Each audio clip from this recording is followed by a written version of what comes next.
Ya, Pak Eko, kita tidak terasa ya, Kota Waringin Barat sudah memasuki usia 65 tahun. Nah, di mana hari ulang tahun Kobar. Nah, mungkin dari sudut pandang Pak Eko sampai sejauh mana melihat Kobar? Alhamdulillah, Assalamualaikum warahmatullahi wabarakatuh. Salam sehat penuh berkah buat masyarakat Kobar. Jadi begini, Kobar saat ini sudah memasuki usia yang ke-65. Kematangan untuk sebuah daerah kabupaten ya itu merupakan suatu perjalanan yang sangat panjang dan tentunya membahagiakan bagi masyarakatnya. Kobar yang syarat dengan keanekaragaman budaya dan telah dibuktikan di situ ada situs sejarah yaitu Kesultanan Kota Waringin yang pernah ada dan terbukti dengan beberapa peninggalan-peninggalannya.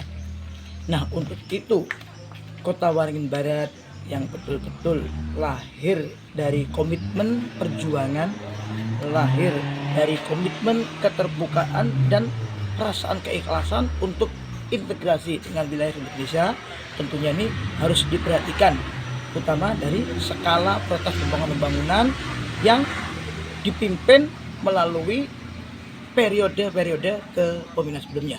Untuk itu harapannya tentunya Kobar menjadi daerah penyangga ekonomi di Kalimantan Tengah harus lebih baik, harus lebih maju.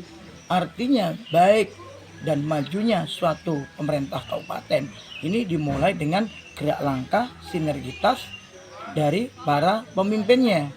Bagaimana pemimpin kepala daerah dalam hal ini bupati, wakil bupatinya betul-betul merupakan andil besar bagi seorang pemimpin untuk melihat apa yang dibutuhkan oleh Kobar ke depan. Artinya investasi secara terbuka begitu maju ya betul, sehingga saat ini kita pun tahu ini masyarakat Kobar yang asli yang mana, apakah domisili tetap atau tidak tetap. Di sini kita tahu dari hilir mudiknya arus transportasi begitu pesat dan cepat sekali. Artinya dinamika penduduk dan dinamika investasi yang di Kobar ini harus dibarengi satu keberlanjutan regulasi yang betul-betul mencerminkan investasi yang dapat menjamin kelangsungan hidup kesejahteraan masyarakat Kobar secara luas.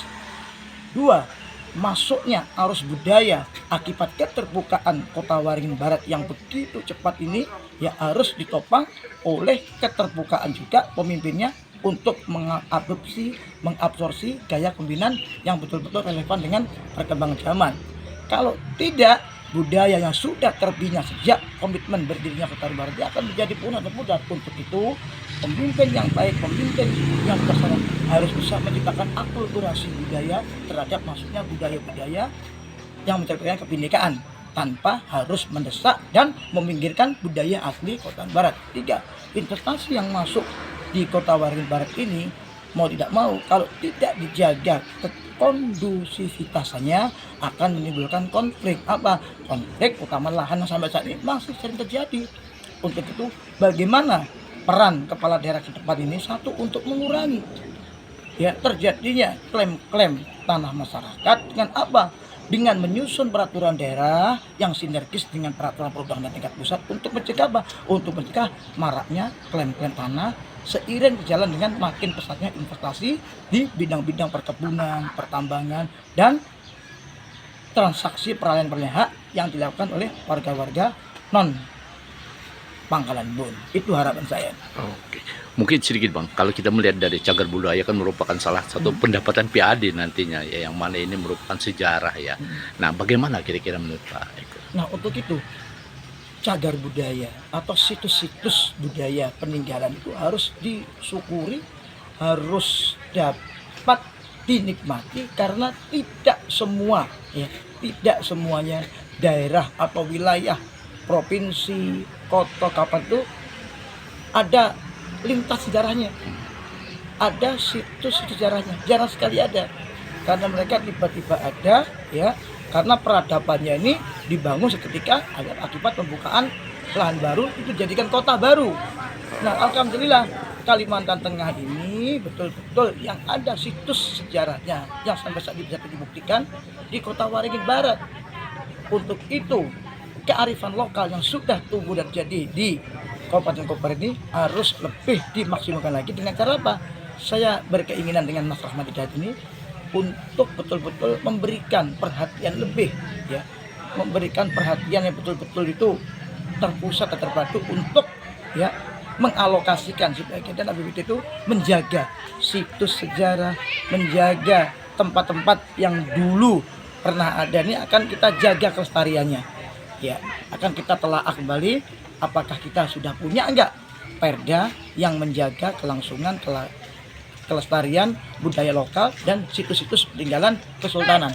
Harus kita jaga, kita rapikan sehingga satu itu juga salah satu merupakan pendapatan asli daerah di bidang pariwisata. Itu. Oke, makasih Bang. Ya, pada kesempatan yang berbahagia ini, perkenalkan saya atas tangan Rahmat Hidayat Eko Sumarno mengucapkan selamat hari jadi, selamat hari ulang tahun yang ke-65 untuk Kabupaten Kota Waringin Barat. Dengan makin dewasanya, dengan capaian usia yang ke-65 berdirinya Kabupaten Barat, menambahkan kecintaan kita terhadap masyarakat Kobar dengan cara apa? Kepedulian untuk meningkatkan rasa senang, rasa percaya diri bahwa masyarakat Kota Waringin Barat mampu membuat daerahnya lebih maju lagi dan mampu menjaga keamanan atas keanekaragaman budaya masyarakatnya di Kobar. Artinya Kota Waringin Barat mampu bersaing dengan kabupaten-kabupaten yang lainnya. Oke, makasih.